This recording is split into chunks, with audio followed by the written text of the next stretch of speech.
That was Wait, no, let me see it. no, because you're gonna throw it at me again. No, I'm not. I just want to try it on. Help. Let me see it. Let me see it. Thank you. She's gonna throw it at. Ah, I missed. Hold on. No. I'm gonna get the intro done so we can start this, and you have to sit down and put the headphones on. Welcome back to Star Wars Drift. We're here to talk about episodes 5 and 6 of Maul Shadow Lord. Before Belle throws another hat at me. Yeah, I have a whole stock. Kidding. No. It's okay. I'm terrified. The first one hit me in the face, and then you were like, "Oh, we need to record." You keep flinching. Yeah, because it hit me in the face the first time.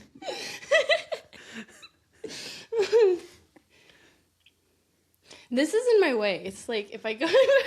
Welcome back to Star Wars Drift. We're here to talk about episodes 5 and 6. Ah, not the face. Aw. We're here to talk about the two newest episodes of Maul Shadow. I feel like a lampshade with this hat on. Oh well. Anyway, it's You look staying like on. a Star Wars lampshade. They probably would have sold that during like prequel times. Yeah. Anyway, we're back to talk about episodes 5 and 6 of Maul Shadow Lord, and these two are my favorite episodes. Actually, I agree, because I won't lie. This is a little, I guess, unpopular. That's why I didn't really say it, but I'm super excited about Maul, and every episode coming out, I've been having a great time, but it hasn't like hit yet. You know what I mean? Where it's like, oh, like this show is like really good, which was weird because everyone was saying like, this has got to be my favorite animation. This is like the best show or whatever. And I was like, I'm not feeling it yet. I wasn't doubtful that it wouldn't end up like living up to that potential, but I was just waiting for the storyline to pick up, and it really did, especially episode 6. Absolutely. I feel like the first 4 episodes were like act 1 of this season, if you will, where it was establishing the characters, establishing like where and when it takes place, and some like very intro storylines of like, here's Lieutenant Lawson, here's Riley, here's Daki and Maul, and here's what they're up to. Captain Lawson. Captain. Yeah. Anyway. Don't want like anyone that. in the comments later. It's actually Captain. Anyway. Actually, yeah. I don't know. I just sit in front of a mic and say funny things. They're not even funny though. That's the problem. If you notice, we're going down hosts every week. Sierra was here. I was just thinking, she would back me up on this. No, she wouldn't. But how week 1 we started, there was 4 of us, and then last week there's 3 of us. Now it's 2. So Which next of week us is just going to be you. Next week will just be you. And then the week after that for the finale, no one will be here. It's just going to be an hour of like dead. Oh, that would be so sad. Anyway. Or we'll all be back. Wait, no, the finale's not next. No, 2 more weeks? 2 weeks, yeah. Oh, really? Yeah, May 4th. Oh, I keep forgetting. See, I keep thinking that there's going to be like a release on May 4th. I keep forgetting it's the finale. Mm-hmm. Dang. May the 4th is in 2 weeks? Yeah. Oh, that's exciting. Right? What are we going to... Oh, you're not going to be here, huh? No, I won't be here. I was going to say, what are we going to do? Anyway, it's okay. Oh, well. Maul Shadow Lord. Yeah. Ugh. You can... If Sierra comes back. Maybe. Comes back to join record? us. Yeah, because she's just like... She's too busy for us. Gone. She ditched us. We're the backup plan. Like, if she doesn't already have plans, she'll record. But if she has plans... That's crazy, throwing your sister under the bus like that. I'm kidding. No, she's just not with us anymore. Moment of silence. This is so random. Have you seen the video of the guy who has Tourette's? But his Tourette's, like, because you know they'll change your rooms well. His was... Anyway, sorry, my ADHD brain is just like... I don't know what to say to that. You just looked at Lord. Yeah, I was like, Lord, give me this strength. To get through. But anyway, I feel like, did you have a point with what you were talking about, like, really early, like, the beginning of whenever. Oh, how yeah. long have we been recording? Oh, it's only been 5 minutes. We're fine. Anyway, that's all the time we have for today. Join us next week. No, I want to talk about the lights. This is what happens when you let me do the intro. Last week you interrupted me. Have you noticed? See, to all of you guys watching and listening, I love doing the podcast. I wouldn't be here if I didn't love doing it. I hate doing the intros. Every single time I have to do it, like leading up to it, I'm like, no, I don't want to do it. It's even more daunting when there's like a guest. Like when we had Simon Cassanides on the podcast, I was like, I have one shot at this. If I mess up and say, oh, let me redo it, he's going to think I suck. So I was like, I have one shot. And I feel like I did it really great.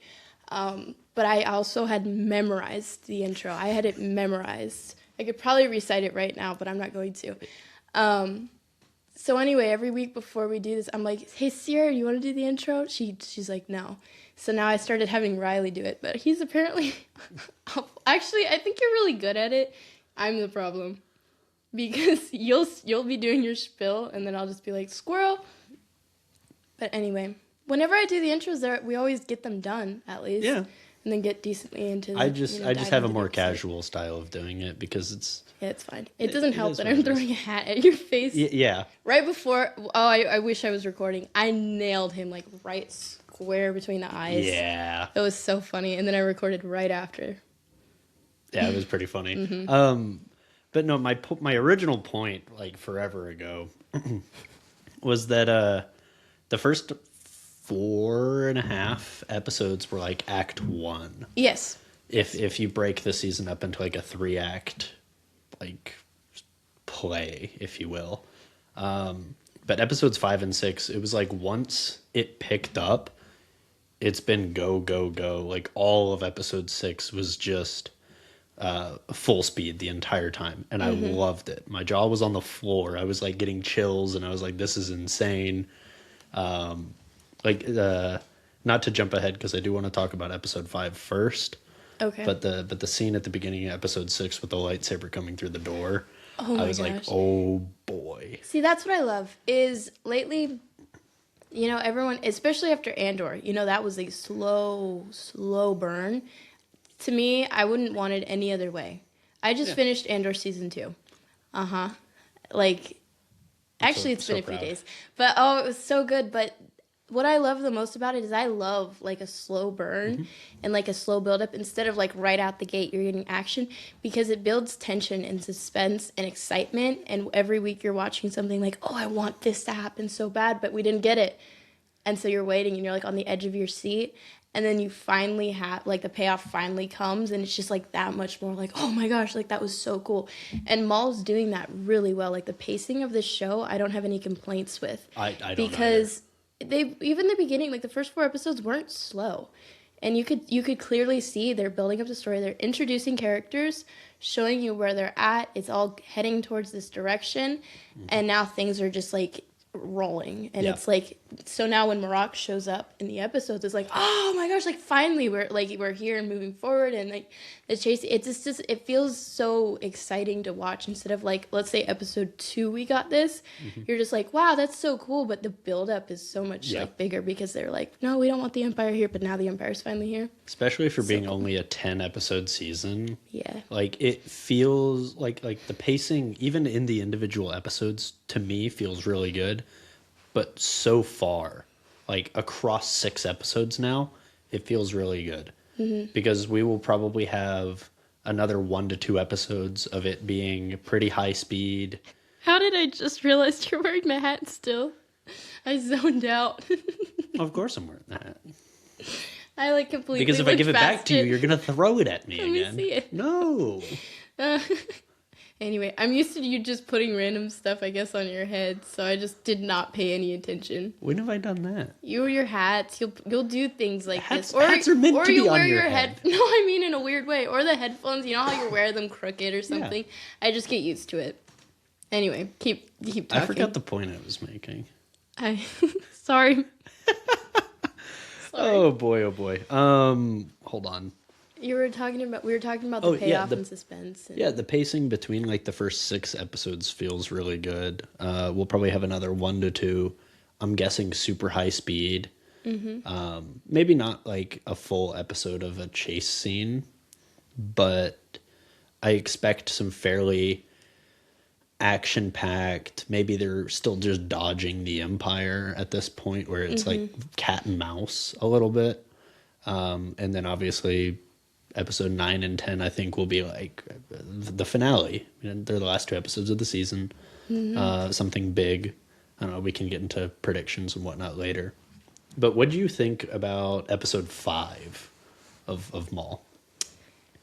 I really liked that they had episode 5 because episode 6, it was like episode 5 was this build up to everything that happened in episode 6 where it was all like, now it's playing out. I really liked it because it was still like, it was the first episode, the Empire's here and they don't know exactly like all the Imperials who are there, and the interrogations start happening, and then what was her title? You know, the head of the police. I can't even remember her name. I feel bad. I know who you're talking about. I really liked her. Yeah. But, you know, she disappears and it's all like mysterious. That happened in 5, right? Yeah. Okay. When you watch them back to back, it's just like it's a blur. Yeah, I get that. But I really liked it because it was tense. It was kind of like okay, maybe things aren't so bad at the moment. Like Empire's here. Things are kind of moving and it's just kind of a standstill, and then everything just goes completely downhill once what's her name? Devin and Eco join Lawson. I don't know. It was, that episode feels like right when you're getting at the top of the roller coaster. Like, it's about to, like, you're about to just go on a wild ride. Yeah. And you're just waiting.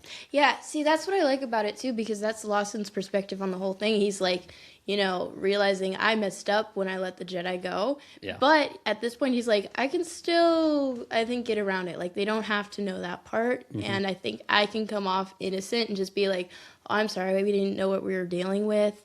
We didn't realize Maul was such a big deal. We should have called you guys, I guess. And he's like thinking, I can get past it. But then once he gets so involved in the Jedi there, he's kind of like, there's no getting out of it now. Yeah, he's like, this is his life. Yeah, exactly. On the run. And I loved that buildup of, it just made it that much more like intense when he's finally, when Marok shows up. I think we're gonna just be jumping back and forth episodes.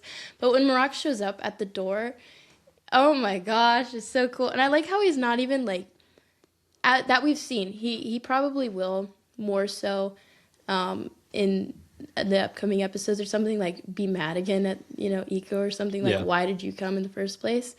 But I like how he kind of just accepted his fate in the moment and was like, okay, we're screwed. Rock's chasing us, let's team up and get out of here. He knew that it's, even if he tried to point the finger, it's the Empire. He's gonna end up dead. Best case scenario. I hope he doesn't die.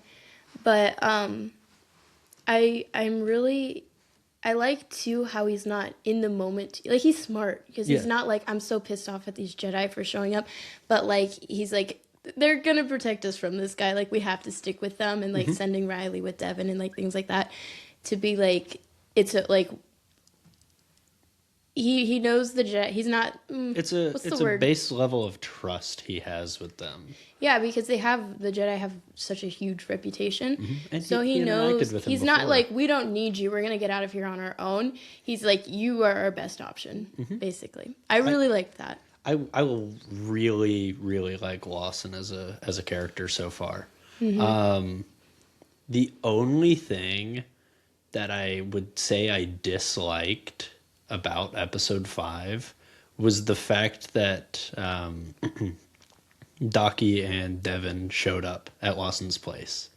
Like, from a did you say disliked? I disliked it. Really? Yes. So here's my reasoning. Explain. Is from a story perspective, yes, I like that it drives them together and it causes more involvement from a narrative standpoint. But to me, it also just shows how either out of touch with reality or selfish so many of the Jedi were. Because it's like, they're going to ruin the lives of Lawson and Lawson's son. Yeah.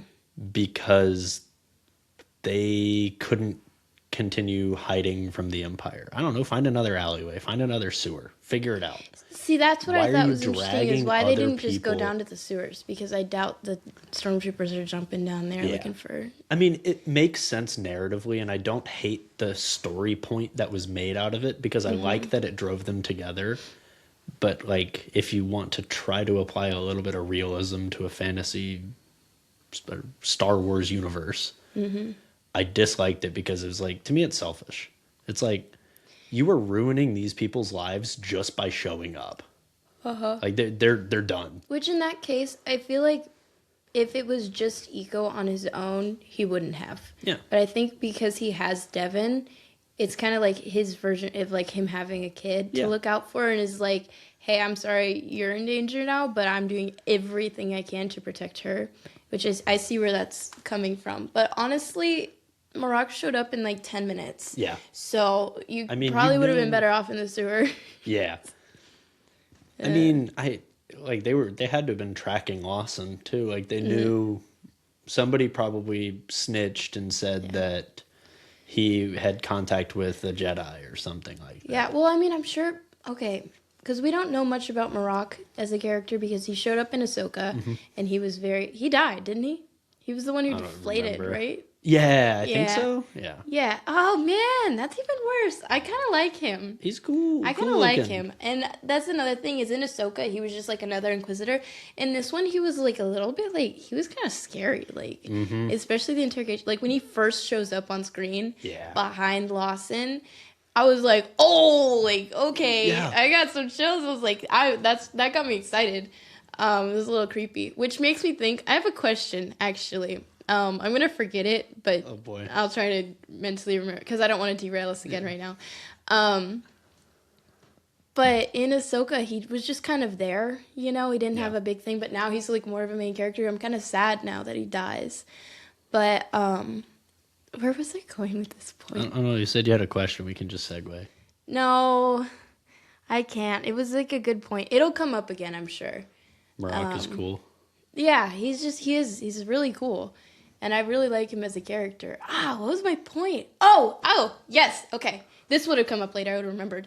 But him checking out the scene where everything happened, lightsaber battle, he seemed to like have some kind of force echo, you know, like Quinlan had. So I was talking with someone about this the other day, and I actually don't think so.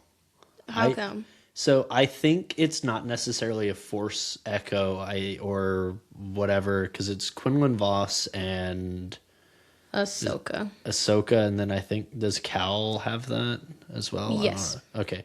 Good, but it's a super rare force ability in the universe and this and that. Which is why it would be so intriguing to have a dark side user use it. It would be really cool, but the point someone else was making was that like it defeats a lot of the uniqueness of other characters if he does have it, which I can understand. I personally think it was more of a storytelling device of just like if any other detective show almost had like you could hear Things what as was it's happening. happening. I don't think it was necessarily, and I could be wrong, but I don't think it was necessarily like a force echo or anything like that. I think it was just like him analyzing the crime scene, Yeah. which I loved. I got so many Batman vibes out of that scene. Like detective figuring things out from like the Batman video games was really cool to me. I love that scene. Yeah. And I mean, if that's what it was, I can see that. I would love for him to have Force Echo. Okay. Because to me, he's such a, I know he's just like an Inquisitor, but he seems so unique. Like, I don't know what my hyperfixation now with Marak is, but I am. I'm hyperfixated. So I'm like, you saying, you know, it destroys the uniqueness of characters. I feel like he's a unique enough character that if he also had it, it would be very intriguing and very interesting. It just makes me so curious who he is. Yeah. Because at this point, most of the Inquisitors are former Jedi, you know? Right. So, like, who is this guy? One thing that would have been cool, which they didn't put this sound in, but you know Cal, whenever he uses Force Echo, how there's, like, a certain sound? Mm-hmm. Or whenever he goes to, like, you have a checkpoint spot, and then they played that sound in Ahsoka when she had, like, a Force Echo moment. That would have been cool if they played that in the show Oh, that when would he have was been doing that. really Then cool. everyone would know exactly Yeah. what it was. But I mean, I definitely wouldn't be opposed to him like having that ability. I think it's really cool. It's just another unique thing that we've seen with people use the Force. So I regardless, I really like that scene of like going back and seeing like the pillar, for example, where he like runs his hand and you see him like with the charred like dust almost. yeah. I don't think we've seen anything like that in Star Wars, at least not to my knowledge, where somebody's gone back to like the scene of a crime, if you will, and like went all detective mode. Aside from earlier this season with Lawson showing up at the like episode 1, but not for a lightsaber fight, which is why I was like, I think that's the It felt uniqueness of it, cool. is like going back to a lightsaber fight and seeing that. Because Lawson thinks like, oh, I'll just say Maul got away, we didn't even see him, and we'll be in the clear. yeah. But then Marat going back and seeing like there was a battle here, and like just looking at it and trying to deduct what happens, that is really cool. I think it also sets Marok up as a hunter more. Because, I mean, if you look at the title of episode 6, it was what, Night of the Hunted, I think is what it was titled. I don't even know. I should start looking at the names. I just hit play, and then it ends. I'm like, episode next. 5 was Inquisition or something like that. And then Okay. episode 6 was Night of the Hunted, I believe. Put it in the comments if I'm wrong. I like probably the am. I like the names of these episodes. It's really cool. But like the fact that Marok was going back over it, like examining tracks almost, and like hunting his prey, which in this case is Maul. That's why he's here. You're gonna roll your eyes at me. No, it's a good question. I mean, I still probably will, but Yep. like, out of If principle, you no. got to name the episodes of Maul Shadow Lord, what would you name them? Hold on, let me look up the list because I can't even remember what happened in each. It's crazy. We've been talking about it for 3 weeks now. Well, if you're saying, oh, what happened in episode 3? I don't know. Yeah, see? There's like a pit or something, I think. Devin climbing out of the... Yeah, Oh. I think that was episode 3. You No, remember episode better 3 was than I with do. Maul, like, not tormenting, but sneaking is- around talking to her. Maul's not even on the covers of Disney Plus anymore. What the heck? Yeesh. Crazy. I don't know. I feel like the naming convention they have for the episodes right now is fantastic. If you could name episode 5, what would you name it? What would I name it, or what do I think it's named? I think it's named like Inquisition. It is right? Inquisition. Heck What would yeah, you what look at would that. you name it? 1 point for me. What would I name it?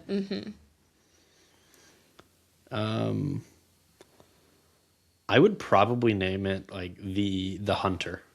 Okay. I think because again, I think Marok is definitely taking the role of a hunter in this case, and that was the episode he got introduced, and you see the Empire come in and interrogate people, like the police chief is just gone now.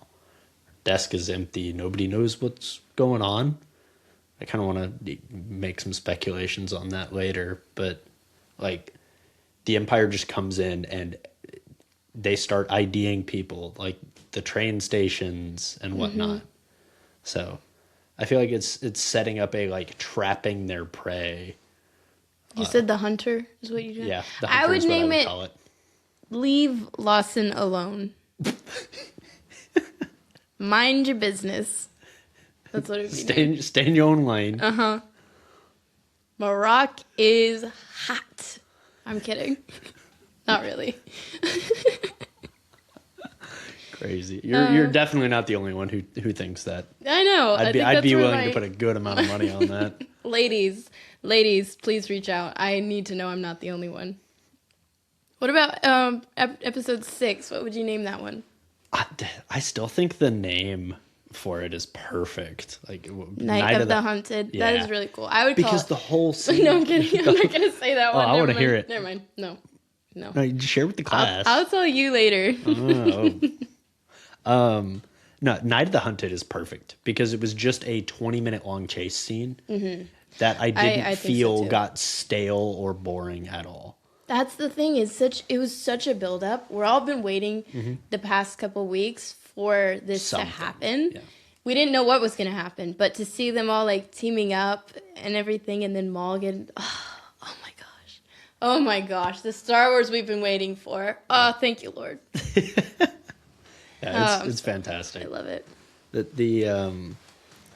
The chase scene like covered ground, which was amazing to see. That's the thing. It's not just a chase scene either, because like you're seeing all like the story's still progressing so much. Instead of like, okay, put a pause on the story, let's have this whole fight and things happen. It's like progressing. Like you see Devin and Eco teaming up with Lawson, and Riley doesn't know what's happening, but he's there. And then he's connecting with the other lady who owns the casino. And then Maul shows up, and that's progressing him and Devin's story. Like, oh, it was so good. Yeah. It was so good. The scene at the casino was really cool to me. I mean, there was a part where it got a little cheesy with all the stormtroopers just continuing to come through the door over and over. That's classic original trilogy it was Star so Wars, funny though, you know? to me. Like, I was like, and it's like they don't even see it come because they walk in, what happened? Oh, and then they get shot, and then what happened? Oh, it just like kept happening. It was so funny. It was definitely a little cheesy, but again, yeah, like reminiscent of original trilogy. You know the behind the scenes, like in the original trilogy, when it was the stormtroopers, they were coming through, like they're on the Death Star and they start running through this like tight spot, but one of them trips and then the other one trips over. I've seen that clip. That's what I'm thinking. That's so funny. I love it. Oh gosh. Yeah, but the whole scene at the casino right before things like really kick off, I guess, again, was awesome. It was really cool to see another character get intertwined with our like main cast, if you will, and somebody that we already got introduced to earlier in the season, and of course she has like some secret escape thing, and you see a new dynamic with Daki and Lawson, and then Riley and Devin, where they kind of split, and Riley's just clueless. It's like, what do I do? And Lawson's just like, stay with her. Like, she'll figure it out. Yeah. I really like seeing a little bit of history with Lawson too. With what's her name? His ex. Yeah. Or, I don't know ex, whatever they were. I think wife probably. No. With the casino lady. Oh, her. No, not. I was like, I thought you were talking about the Imperial chick. No. Which we do need to talk more about that. But I like seeing just history of like that, and just like how we're kind of coming in the middle of this story and like our lives playing out. It's really cool. And with Star Wars, especially, like, you know, they have so many classic characters just throughout the entire franchise. But then sometimes they'll introduce new characters and you're not feeling it. Like you just don't connect with them, and they'll try like to push them, but you're like, I'm going to stick with my characters over here. But I really like this show because every character they're introducing is really like, wow, actually I really like them. Yeah. And I really want more of them, and I don't want them to die. The only one still, okay, I feel bad, but I was like waiting these whole 2 episodes for Ego to die. Yes. So many times. It's like, here it is. And not like I'm like, let's go, but I'm like, here, he did die. This is the last scene. Like this is it. He dies here. He did die. Like, it was so, the rooftop. Yep. I thought he was going to die. I thought he was going to die before he even got to the rooftop, like in the apartment with everything there. Falls over and breaks his hip. Oh my goodness. And then again on the rooftop. And then again later. Like, twice on the rooftop he was going to die. I was like, this guy he's immortal. I mean, he did introduce himself as Jedi Master. What was it? Iko Diodaki? Iko Diodaki. Yeah. Jedi Master. It's crazy. Well, that's normal, right? I guess not. I mean, Jedi Master is still Jedi like Knights, but Jedi Masters. I mean, he has his own Padawan, He's so it makes sense. He's no Grand Master. Yeah, well... But yeah, no, I feel bad because, okay, this is what I feel the worst about is when he dies. If he doesn't die, I'm going to be shocked. Honestly, that's going to be the biggest shock for me this whole show.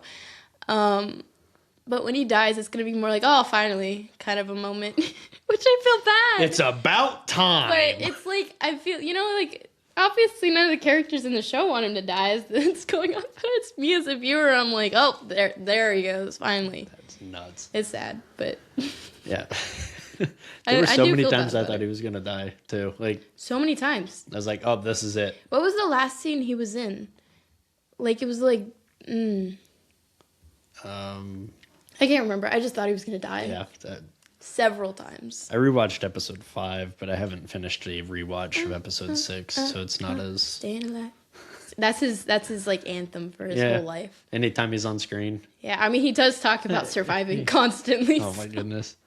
That and how he broke all of his ribs getting a foot to the chest from Maul.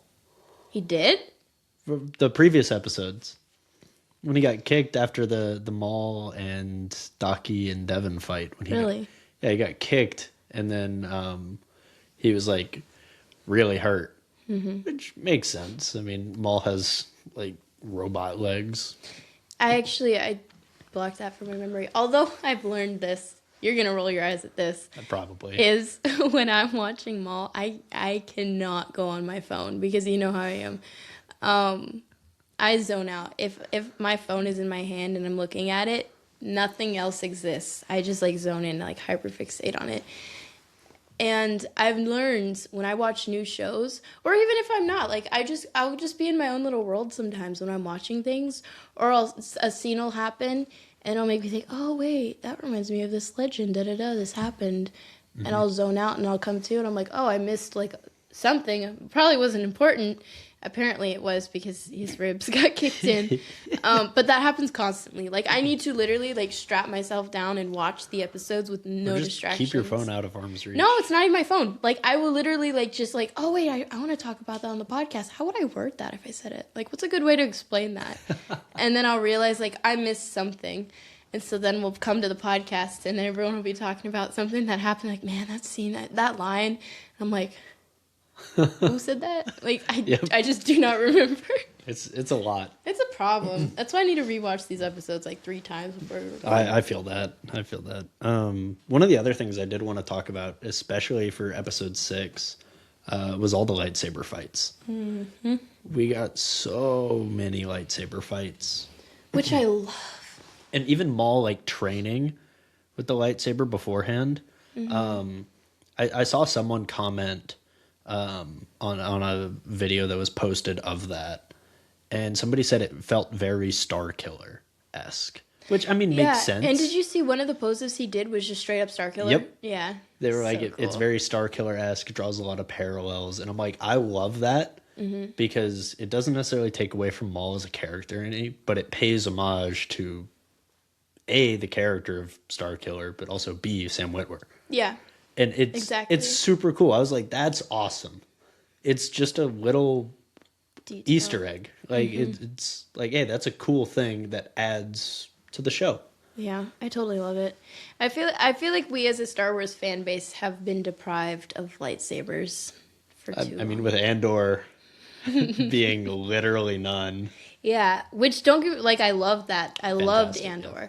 But, like, just seeing lightsabers being used so naturally, you know, and it doesn't feel like, I don't know, there's not, I think what I like about it is there's not so much, like, emphasis on it, you know? Like, let's say every time Maul ignites his lightsaber, it's like, oh, like, you know, kind of like in Obi-Wan, you know, how he had his lightsaber, and he's like, oh, I shouldn't use it. Most Jedi even are like, you gotta conceal your weapon, don't use it, do this. There's a lot of emphasis on, like, Kanan using his lightsaber at first and not wanting to. So it's almost like it's so like a pivotal thing, but I like seeing it with characters like Maul and Devin and Iko, how it's just like, this is my weapon. Like it's obviously I'm going to use it. I'm going to use it. And then more, oh my gosh, I'm going to skip forward a little bit here to talk about the train scene, that fight. Yes, I wanted to talk about that. Oh my gosh, when they were fighting, okay, he shows up. I like that suspense. It's Devin and Riley, and they're on their own trying to find a way out, you know. But then Marok shows up, and then she's fighting. It was very big, like Ahsoka vibes. Yes. In the Clone Wars, like how poor girl like would have to fight Grievous on her own, and like things like that. I really loved, and then just the whole, you know, then they're on the train. It's so cool. It's a unique place to be fighting. Did you just hear a scream outside? Yeah, somebody outside is. They're fine. They're fine. Yeah. Yep. It reminded me of the Clone Wars episode. the Malevolence. You know how there's little trains and stuff? Oh, yeah. It's kind of giving those vibes. Oh, sorry. But yeah, I love that. And then when Maul, like, it's like the last second, you know, Marok's telling that where's Maul. That's what I love is he's not even there. Like, I'm here to kill you. He's trying to get information out of her. And then he'll kill her, obviously. Yeah. But, it's just this, so cool. That and the scene where Maul shows up in the, like, between the trains while the trains are passing, and you just see a silhouette of him just standing there with his arms behind his back, and I was like, ooh. So cool. And then he's got flair. He's got flair. He could have showed up earlier. Yeah. But I love how he waits. Where's Maul? And he's just, I'm right here. Oh, it's so cool. Yeah. I love how they're both fighting with just a single blades at first, and they're doing it. And then all of a sudden Marok ignites, you know, helicopter saber. It was so cool. Then Maul's like, oh, okay, finally I can take the kid gloves off. Yeah, it's so okay. It's so rare you see two red blades like fighting each other, and it's so cool seeing them because they're on like completely different. Like Maul's on his own dark side user, Marok's with the Empire. It was just so cool. Though, like the build up before they even start fighting, you know how they're just like having a standoff, you know, with each other. It's so cool. It was such an insane so cool. Scene. Oh my gosh! And they start fighting. I love how it just it's so cool. And then when Devin cut the train and like left Marok, I was like, "Why didn't you do that earlier, girl? Like you could have because we needed more lightsaber fight." Yeah, it was just so cool. One of the things I did notice, and it's something we talked about in one of the other episodes about how like Maul's saber specifically had like a paintbrush effect where it has like the trail behind it when he swings it. It looks messy. Not in a bad way. It's just like the art style for that saber, where it has like an after effect on it almost. And then when I don't know if it's been this way the whole time, but when Marok and Devin were fighting on the train, Marok's saber acts very similar to Maul's with the like messiness and like after effects. Devin's doesn't. It's very clean. I feel like I noticed it a little bit a few episodes back. And I like it because it's just another subtle thing that you can see, and it makes sense. It's like Devin isn't necessarily a messy or wonder if it has to do with emotion too. That or just the like blade color or whatever. But I like the contrast because it makes the fight look cooler just from a visual perspective of just like the red blade swinging around and the blue one looks a lot cleaner. The moves are still crazy and awesome and the fight was super entertaining, but just the visuals of the red and blue going at it is just cool. It's awesome to see that. The colors too. So nice, especially those saber battles, like the rooftop and then in the train. It's so pretty to watch. It's like wide-eyed. He's trying to take it all in. So I feel like rewatching those right now, actually. I might do that later. Absolutely. They're fantastic episodes. One of the other things I thought was really cool, speaking of the rooftop scene, is seeing Daki block like the gunship bolt, like blaster that was shot at him. And seeing the like impact that it had, and it knocked him back like 5 feet, and you could feel like, that there was force behind that. I love it. And even with Marok shortly after blocking one of them, it was just like the impact of it, and I was like, that's cool. Because it's not just easy like a deflection, but like that takes it out of you. It's so cool. I thought it was really cool to see. The attention to detail and just how pretty it looks. How far animation has come in Star Wars is insane. Since like the micro series. We're going way back. Oh boy. Yeah. But the other thing that I really liked is seeing this very early Empire era with the stormtroopers and then the like Republic gunships that are just being reused. With the sounds. That's what I love. Oh That's what I love is it's so fresh and so new that they're just using everything that they have. It's so They're cool. still trying to control the entire galaxy. They don't have like everything fully under control yet. Yeah, everybody knows like the Empire, this and that, but like systems like this like the Empire wasn't even there. Exactly. You know, and they were trying to avoid having the Empire show up, even though it's inevitable, and at some point the Empire's going to be on every planet, you know, or most every planet. Which is really cool. Yeah, I love this early Empire era we're seeing, just because it's cool. It's the perfect mix of like Republic era and the cleanness of the Empire we know from like Rebels or the original trilogy or things like that. So it's really cool to see. Yeah, man, this show, it's so good. It's so good.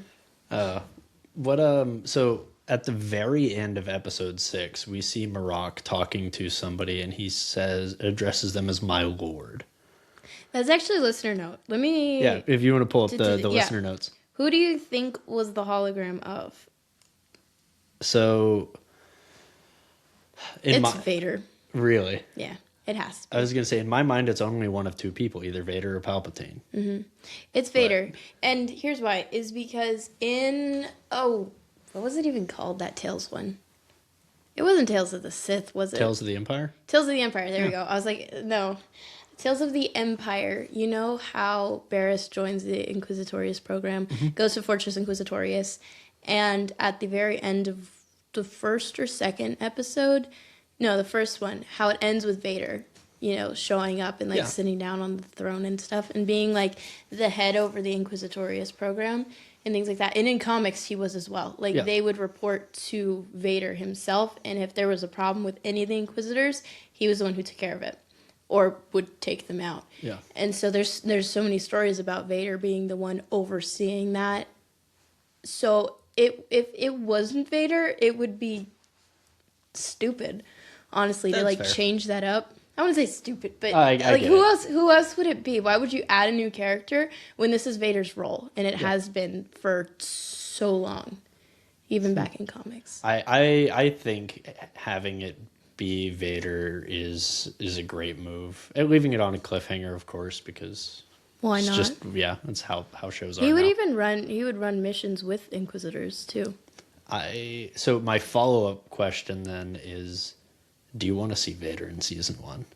Do you want him to show up here and deal with this himself? Assuming they don't get like off-world or whatever. Yeah. Is Marok going to be the only one? It's his responsibility. What did he say? Was that all? Did he just bend down and say, "My lord," or did he say something? I forget the exact. Or did he say like Maul is here? Or what did he? I can't remember. I don't remember what the exact line is. Yeah. Here's the thing: like this early on, would Vader handle something like this? Because in comics, he would. If there was Jedi, especially on the run, but not even the random no-name ones, but like the ones that could have any kind of impact, Vader would go with the Inquisitors and would, you know? Yeah. It being Maul, I wouldn't be surprised if he wanted to show up. I don't know if Vader would show up here. Yeah. You know, or if he'd be like, Marok, you handle it, and if he can't, then Vader would show up. I don't know. I don't know. I think it's just developing the character of Vader, because a lot of what we've seen of him in like the latest, or I guess in general with Vader, is we haven't really seen him run and do like missions like this, you know, as Vader. Like obviously in Rebels we would get some of that, like him going to get Ahsoka and things like that, or on Malachor, I believe, is where season 2, that finale was.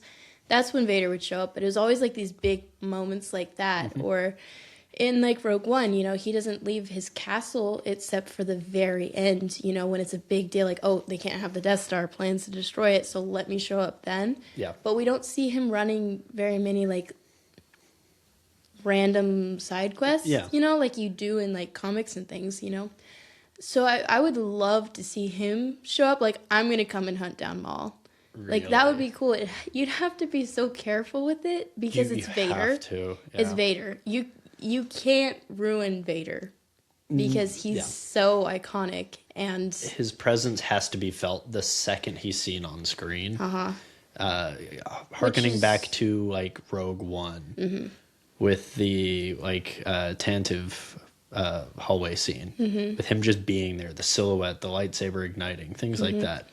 And I will say, I love Vader being used sparingly. I did love him in Obi-Wan, but actually no, I did. You know when the scene where he shows up to the path like base when they're all trying to get out, I loved that he was there. I thought that was really cool because he was going for Obi-Wan specifically. So again, like he'll leave his castle when it's somebody very important, and it's just a matter of, I guess, if him and Palpatine think Maul's important enough to have to go take care of him. Yeah, I could see that. At least for season 1, I don't want to see Vader yet. Because I want Marok to have a full story arc. Whether he's successful or not, or anywhere in between. I think Vader showing up would discredit Marok's like attempt. If Marok absolutely fails and Maul continues to get away and like gets off planet somehow, then yeah, maybe bring in the big dog. But like let him try. And I think it's a cooler dynamic because if Vader shows up and does anything less than absolutely annihilates Maul, Daki, and Devin, I'm going to be disappointed. I feel like. Because... And you can't do it too early on. So I understand. If he comes in season 2, that's way more pivotal because season 1 can be like, oh, and you thought Marok was a big deal. Just wait till season 2 and the big guns come. That would be really cool. What were some of the other listener notes that we had?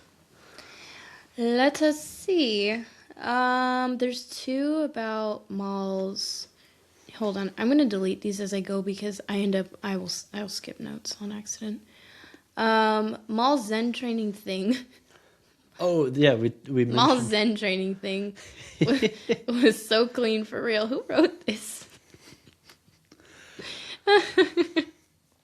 That was a really cool way. There was another note too. I love that Maul is still training with the saber and continuing to hone his skills. That one's worded more eloquently. It was such a cool scene. I mean, we talked about the Starkiller, like Easter eggs and Sam Witwer homage. It was just really cool to see. Yeah, it was so cool, and I love that because even Jedi and Maul, I don't call him Sith, but like how they'll take the time to practice, and it's a form of like meditation, connecting with the Force, doing lightsaber, running through different forms. It's so cool. I love it. I'm trying to see what order to read these in. I'm truly curious on where this season is going. We're halfway through season 1, and right now I haven't the slightest clue what direction it's going in. I mean, I don't necessarily know where it'll end, but to me it seems fairly clear. The Empire and Marok want to catch Maul, and now Daki and Devin. Daki and Devin just want to get as far away from here as possible where there's no Imperial control. Maul and his crew want to gain power initially, and then now Maul is obsessed with Devin. So I think it's I don't necessarily know like where it's going as far as where in the Star Wars universe or if it'll stay on this planet. But I would love to see them switch planets. I think that would be cool. Really? It would be kind of cool because they've been here for so long. It would be interesting to see because I feel like either in a show they're either constantly traveling to different places, like in the Bad Batch, they're never in one spot, or they're on the same planet for the whole time or most of the time. So it'd be cool to see like halfway through, you get used to and established to this, and all of a sudden you're somewhere completely different. It'd be kind of cool. I don't really see them doing that because they put the lockdown on the planet, so they're basically stuck there. But it would have been a cool concept. I mean, I still think they could probably find a good narrative way to explain how they get off of the system, but also and then who's going where, Yeah, because who, who's going they all where? end How up are they? split up. Yeah, if they end up split up or what. So it'll be interesting. Regardless, I'm super excited for where this season's headed. I can't wait to see what sort of like climactic event we have episodes 9 and 10, which are like 2 weeks away. But It's crazy. still. If to have episodes like this and it's only 5 and 6, I can't like the finale is gonna be so good. I'm so excited. Yeah. And that's what's exciting too is I like have full confidence that it's gonna be good. You know what I mean? No longer I'm hyped because for it. with so many Star Wars projects coming out, there's been a lot of letdowns over there. There's been really great content, but there's also been things like, oh, like what was that? It just wasn't as good. But to have like full confidence now of like I already know the season finale is going to be great it's nice. It's refreshing. There is a note. It's a long one. I will paraphrase, but basically just liking Lawson and Riley's dynamic as like a father-son duo versus like because I mean there's a lot of tropes like that where it's like they're not actually blood related, but it's Right. like father son. But the note was just about them actually being father and son and seeing that duo. It's really cool to see Lawson. I really like his character simply because he's just a normal dude. He's not force sensitive. He's not some like uber great tactician or marksman or things like that. He's just a detective or a cop. Like that's it. The amount of times I think Andor is like the only time we've really ever seen a normal person in Star Wars, and that's been like the focus. There's probably like one or two other instances, but I mean, for most of Star Wars, it revolves around the Skywalkers or the Jedi or the Sith, where it's like these 1 in a million people. But to see the story focus on Lawson and his son, and both of them just be normal, and see how normal people react to what is going on, similar to like the things in Andor, where it's like almost everyone in Andor was just completely normal. Like not meaning like force sensitive or not, but they weren't anyone special in the grand scheme of the galaxy. So I love the Lawson and Riley dynamic of father and son. Somebody who clearly cares for his son and is trying to do the best he can, but doesn't necessarily know all of the answers and is just using gut instinct and maybe falling back on some experience to figure things out as they go through this chaotic episode 6 chase scene. Yeah, that's what I like too. Is that he's not a fan of the Empire because anyone under the Empire, it's just like they're blinded by that. Like it's all for the glory of the Empire. Yep. We're doing this for the Empire and this and that. But everything Lawson does, like he's so smart about it, and he's not just going to be like, "Oh, we hate the Jedi because the Empire hates the Jedi." Yep. But he's seeing value in things, and even having this casino. Oh, I need to know her name. I But forget. even having her as like a contact, he goes like he's smart. He knows people and has connections, and is a cop and just like wants to protect the city. Yep. Like that's his goal is I'm just here to make sure everything stays safe, make sure my kid is safe, make sure, the right thing gets done, people abide by the law. Yeah. I really like that as a character versus like standard, like at any time any Imperials. It's mainly like if they see a Jedi or something, or like, oh, you shouldn't be doing that. It's like an immediate no, versus him who's just kind of like taking all the information and like trying to find the best way. He's like open to things. It's really cool. One of the things that's not necessarily super related to this, but that I was just reminded of, is the scene in, I think it was episode 5, where Daki uses like the Jedi mind trick on the stormtrooper. Yeah. And he's like, "Oh, we are free to go." And then the other stormtrooper just turns around and is like, "Why did you let them go without seeing their identification?" It's like, how many times have we seen the Jedi mind trick used in Star Wars where nobody has gotten called out for it before? Where it's just like, "Oh yeah, they're free to go," and then they're literally just walking past everyone, and no no conflict. Now somebody gets called out on it, and then it escalates. It goes so fast, so quick, where the stormtroopers are chasing them, and then they have to hide, and then show up at Lawson's place. It was really cool to see that. I totally love that because it's a straight callback to Obi-Wan. Yep. You don't need to see his identity. I love it. But yeah, seeing that twist and that whole chase too, that was really cool. I love the details of it too, of them doing it like at this train station, and so like them running through the doors and then them closing it. It's so cool. I loved that. Man, fantastic episodes. So good. Let's see what else we have here. I'm trying to see if there's any episode 5 notes before I go on to 6. Love the amount of saber battles we're getting in the show. It's just fun to watch. Yep. Yes, it is. They're absolutely That's beautiful. why I'm here.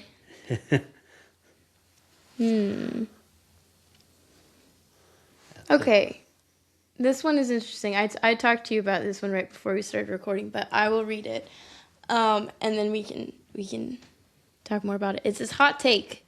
I am sick of Star Wars shows constantly having the leads have no house to go back to at the end of each episode. Hopefully Maul at least keeps his base for a while because that's the closest we've gotten in ages. Like, yes, I understand a spaceship is a house to so many of these people, but I am so sick of it. Give the main characters an actual building to go to for an extended period. I don't necessarily agree with that, but I see the point they're trying to make. Yeah. I think as far as like storytelling goes, the general like call to adventure that happens requires people to move around or go somewhere or do something that they couldn't normally do in their day-to-day lives. So to get that like adventure aspect of a show that is so entertaining and enticing, there has to be change, because if it stays the same status quo the entire time, it's just not going to be exciting. And part of doing that is traveling around. The theme of this is the fact that they're on the run. Lawson's apartment burned down. He's clearly not going back there. Maul does. It burned down. Oh my gosh. I mean, Maul has his little like base, which is cool, and it's been nice to see a couple times. I would much rather see them continue to be on the run and find new creative ways of being forced to work together for their own survival, as opposed to just going back and hanging out at Maul's place. And it has to do with the time period that the shows are in. You know what I mean? Because like before, during like the Republic era, everyone had a house to go back to because it was like a time of peace, basically. Yep. Or they had the Jedi Temple to go back to. It's like a home base. But now, like, all the Jedi are obviously all on the run because this is fresh and new. Maul's obviously on the run because he has nowhere to go. So it's kind of just given the time that they're in, that they're not going to be like, let's settle down and like have this place to go to. Like, they're constantly, to survive, they have to be on the run. Yeah. But, I mean, it's not necessarily like that in every show, though, because, again, I just watched Andor Season 2. Yep. They all had their little bungalows, you Yeah. know, on Yavin. And so, like, they did have places to go back to. Sure, they were gone a lot of the time, but they had, like, a home base to come back to. So it's not, I feel like it's a pretty balanced thing, you know. But if you're in the rebellion, during that era in the rebellion, a lot of times you didn't have, a home base or something. Regardless, it's a good point, and I don't disagree. I think it was just the Bad Batch that ruined us all. They were Even every episode Mando, they were somewhere different. Yeah, true. Like, same with Mando. because he was on Navarro for a little bit, and then like at the very end of season 3, we see him kick his feet up. Yeah. It's a little house now, but I mean, he just lived on a ship, hunting constantly. And it worked. I mean, he was traveling all around. He's just a bachelor. He doesn't need a house. He's got the kid. But now he's got a kid, so he's like, okay, let's settle down. Yeah, time to go buy a house. Love it. Did we have any more listener listener questions or hot takes or We comments do. at all? Let's see. Oh boy. I forgot. I didn't even write it in, but I just remember the one I told you to. Someone left a note and said, "Can I have a job?" I didn't reply. I obviously, I don't usually reply to the notes. We'll reply to them on the podcast. But I almost DM'd and said, "Yes, your job is to leave better hot takes next time. That's Yeesh. your job." Or I would say, "You had one job and you just failed at it. That was horrible. That was a horrible take." But anyway, the next note. Episode 6 is the best one so far. This show feels like it was made under George's Lucasfilm. Again, I mean, it's this show is heavily inspired by George's Yeah. treatments for the sequels. So it's going to have... I like that little, like, gritty, angsty kind of feel, criminal underworld vibe, which is something George always wanted to do. He just never got to it. It's a lot less clean good versus evil. Mm-hmm.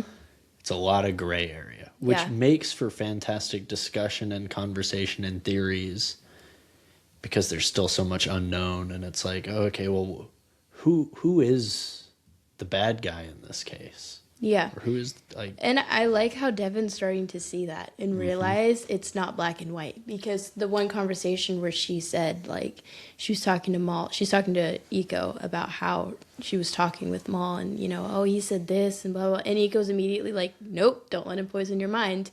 Because, sure, Maul's extreme, but Iko, a lot of the Jedi Masters at that time, they're also very extreme, just on the complete other side. So they're just like, nope, nope, nope, I don't want to hear it. Which isn't good for someone like Devin who's asking questions. Yeah. You know, so to be immediately turned down with no, like, full explanation other than, oh, no, that's bad. Don't listen to him. That's bad. But he's saying things and they're happening, you know, and he's saying this is where it's going. And guess what? That's the way it went. So she's going to see him and be like, he's not wrong entirely. And then their last interaction in episode 6 where she turns and has the saber at him and he's just staring at her, almost disappointed. It's just like, are you serious right now? Like, we were literally just tag teaming against Marok. Yeah, it's like, are we really about to fight? And then he just, like, turns off his saber and just turns around and he's like, not worth my time. What I loved too during that fight. Oh, it was so cool. But as soon as Maul shows up, not even for a second, when Marok was there, did she think, oh, dang it, now I gotta fight Maul too? She immediately was like, oh, he's on my side. Let's go, let's fight, let's tag team and do this. And only after Marok was gone was she like, okay, now you. Yeah. And he's like, are you serious? No. Like, what the heck? How many times do I have to teach you this lesson? I love it. And there's a note about that. The things Maul is doing to build trust with Devin is so good. Yes. Yes. Because it's working.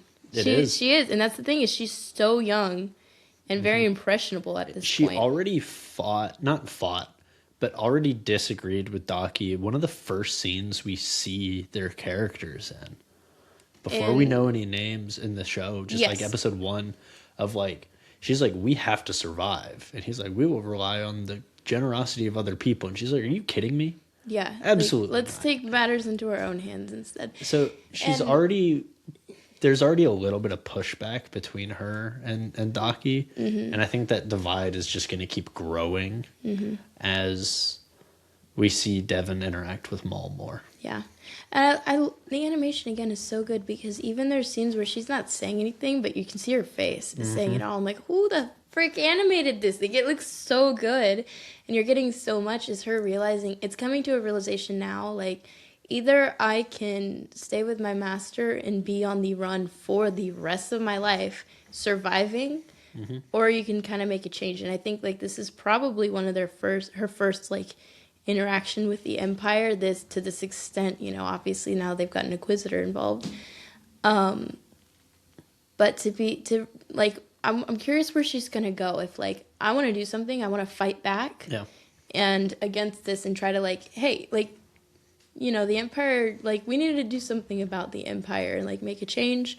Or if she's going to join Maul and be like, let's just profit from the chaos going on, you know. Or if she'll, you know, go with her master and survive the rest of her life. I would love to see a little, like, solo, like, maybe part of episode 7 whereas Devin on her own doing something, or she gets kind of separated or whatever. It might just start with her and Riley being on their own. Where she is reflecting. And like we get a peek into her mind and her thought process of like how is she taking all this information from all of these different sides of like the Empire hunting them and Daki's and the Jedi's teachings versus what Maul is saying and his actions and things like that. I would love to see kind of where she's at episode 7. Yeah, and I love that she's the poor girl. All this stuff is getting thrown at her, but also like during such stressful times, like she's actively like fighting for her life while also trying to pick whose side am I even really on. At this point, it's kind of for her probably like a no-brainer. Like, of course I'm gonna be on my master's side because he's my master and that's all she was raised. Yeah. She even makes a comment in episode 6, you know, kind of talking to Riley like we grew up We had very different childhoods. Yeah. Sports? What's sports? What are those? I'm fighting for my life over here. But if she's going to have that realization of, like, wait, I can, like, disagree with him and, like, go on my complete own separate way, whether or not she'll do that. Yeah, it'd be interesting. Be so interesting. I'm really loving her as a character. And again, like I said earlier, like, the new characters that are being introduced in this show, they're doing such a good job to where you feel like it just... they naturally fit into Star Wars, and like you're just so invested in what happens to them and where it goes. I just love it. Yeah, it's been fantastic so far. Still super excited for the next 2 episodes and then the last 2 for season 1. Yeah. Last note here. We're only getting started. If you know, you know, he is coming. I think they're talking about Vader. Yeah. Like I said, I don't think I want to see him in season 1. Uh-huh. It would be... it would have to be done so well. Because that's another thing. Like, how do you top that? Because Vader... it doesn't get bigger. That is like the final boss. Exactly. It doesn't... exactly. There's not another level above that which to is go like, to. like, that's why Rogue One did it so well. Is because, like, that was the very end. Like, and here's Vader. Yeah. It was, like, the climax. Yeah. So to have, like, this build-up of... oh, man... it just makes you so curious how the rest of season 1 is going to go then. I think that they will continue to run and kind of do a little bit of cat and mouse from the Empire for a little bit, and then get forced into a fight. And I think that's where we will have our episode 10, like season finale. Episode 9 and 10, or just 10, I don't know. But Vader might come into this season finale. I think it would be a great, like, just mic drop moment at the end of the season to hear like breathing or see a silhouette or something, and it's like, oh great, Vader's here now. That would actually be very interesting because then it would kind of leave a completely clean slate for season 2. Yep. Like, let's say Vader shows up, fights Maul, because it's like a given that Maul and Vader fight at some point when Maul says the line in Rebels where he's like, I can't fight Vader alone, like he's too strong basically. Yep. Seemed like there was a history there. So like, let's say at the end of season 1, Maul and Vader fight, Maul loses bad, and then he kind of has to reevaluate, like, okay, I can't take him on, like I need to reassess everything and kind of come up with a new plan. And that'll kind of lead him to where he was in Rebels. But then that would wipe the slate completely. Instead of, like, picking up, like, oh, and where we left off in season 1, let's just continue the story to season 2. It could take a completely different turn, you know, with Maul going and doing other things. A different location, like, instead of Janix. And, like, that would be really cool. Especially if Devin becomes his apprentice, then they can really focus on that and growing in that way. And then, like, Vader, that fight, like, everything. Like, you don't see Vader at all in season 2. Yeah, like something like that. That would be really interesting. I could get behind that. That's a good. I would really like that story. That would be cool. Man, I'm so excited. So it's only 2 weeks left, huh? It's nuts. So sad. I'm already sad that the show's. It's only 2 more weeks. I mean, at least we're getting 2 episodes a week, which has been fantastic. Actually, I wish it was only 1. I really do. I do. I really do, because then we could have 10 weeks of shows instead of 5. Yeah, but There's so much more to talk about. It feels like each of the 2 episodes pair so nicely together. They do. They definitely created them with the intention of part 1, part 2 every week. I don't know if it's because they did that or if it's just because it's releasing at 2 episode chunks that you're watching it as like almost a longer episode for the most part. At least I am. But regardless, I think the episodes pair very nicely. So I am happy we're getting 2. Yeah. Instead of 1 20-minute episode, we get 2. Or like how Bad Batch did it. You know how they would do a 2-episode release and then ones, and then the half point of the season they would do 2 episodes, and then I only watched season 1 as it came out. The others I was a bit behind. I think season 1, they might have done that at the beginning. I think one time they had like a 3-episode release. Am I making that up? Did they do that? She's Y'all making stuff up. Hallucinating. I'm saying, oh, 3 episodes. Woo. Anyway, that's what sucks. Why did the Bad Batch get 16 episodes and Maul only gets 10? Because they had to fight a giant bug or something, right? I don't know. I never finished the show. That's basically all of Bad Batch. Fighting giant animals. Yeah. Oh no, Tech fell.